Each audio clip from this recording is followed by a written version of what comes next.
Welcome to the InfoMullet YouTube channel. If you enjoy this content, please like or share. And if you'd like to support the InfoMullet by becoming a mulleteer, visit us on Patreon. We appreciate your support. When we polled the mulleteers about what they wanted to see, they wanted to still get more research and more tools to help them sort of individualize their COVID-19 understanding. Clearly with wave 1.5, we're still struggling at it.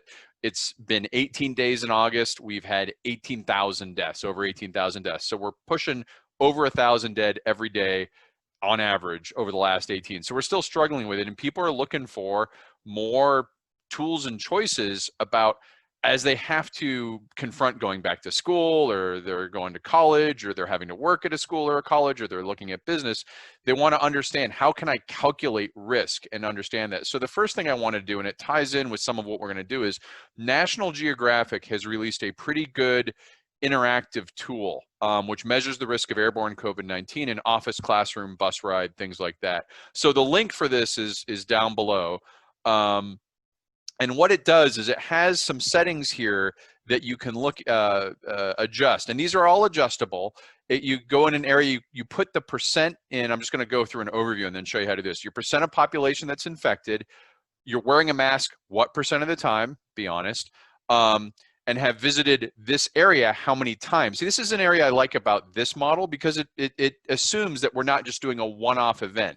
You know, if the world was full of one-off events, pandemics would be a lot different, but we have to do certain things each day, and therefore exposure and risk accumulates as a factor over time. So if you think about this broadly, and I'll get to the rest of this, I only have a 1% chance of being affected if I do this X thing. Well, if you do that X thing 100 times, you have a 1% chance each time you do it. That doesn't mean that you're 100% likely to get it. That's not how probability works.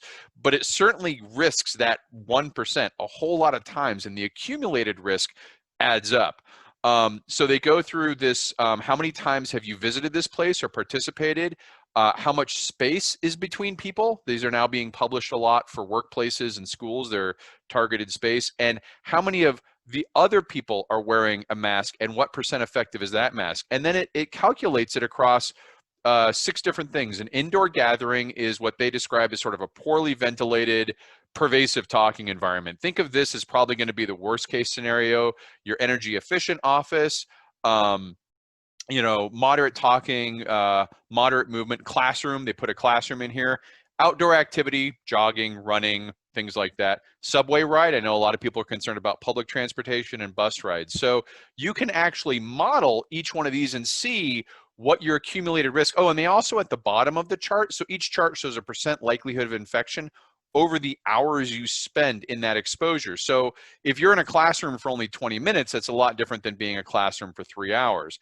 And they preloaded a couple ones here at the bottom, which is like, if you're in a well-fitted mask, and there's, versus no masks, and they're showing these over 20 times of scenarios. So what they're showing here is, when you read this, this is saying if for 20 times you spend 3 hours in one of these activities with no masks in an area that's having an outbreak, you can see here the chance of infection's fairly high.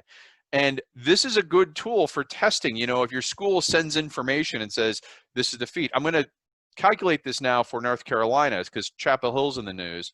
But first of all, people are like, how do I know the percent population infected?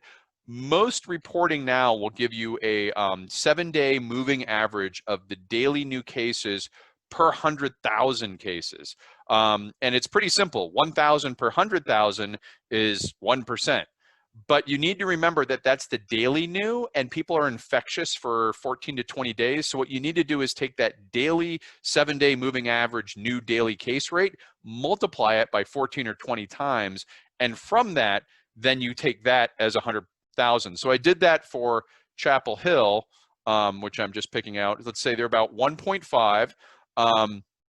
We're going to assume that I'm a student wearing a mask that's 50% effective, but I'm in a college environment. Maybe I'm getting 10 feet per square here, and other people are not wearing masks, right? So you can begin to see you know, if I'm in an indoor gathering that's not well ventilated, my chance of getting enough airborne contagion over 20 times, because think about it, I'm going to a classroom, right?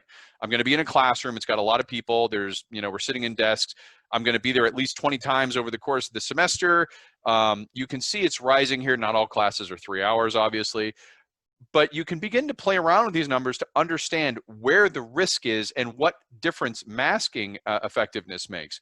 By the way, 1% is about average right now in a lot of the outbreaks. A 3% is considered a hot spot. So if you're living in a hot spot, you need to account for being in 3%. And if you aren't wearing a mask, you can see here how the risks go. Even if others are wearing a mask, the risk for you goes way up. So this is kind of a good model to, and it's National Geographic, so I'm kind of trusting them here, but it's a good model for calculating individual risks. And the accumulation of risks, because it's not enough to say, well, I'm just doing this one thing. It's like, okay, you're going to work every day. You're going to be in this spot for how many hours per day, and over 20 days or 50 days or 70 days. Thanks for watching the video. Hope you enjoyed it. If you'd like to follow the InfoMullet, visit us on Facebook or Twitter. And if you'd like notifications when we post new video content, click on the red subscribe button below the video. If you've ever wanted to become a mulleteer and support the InfoMullet, visit us on Patreon. We appreciate the support.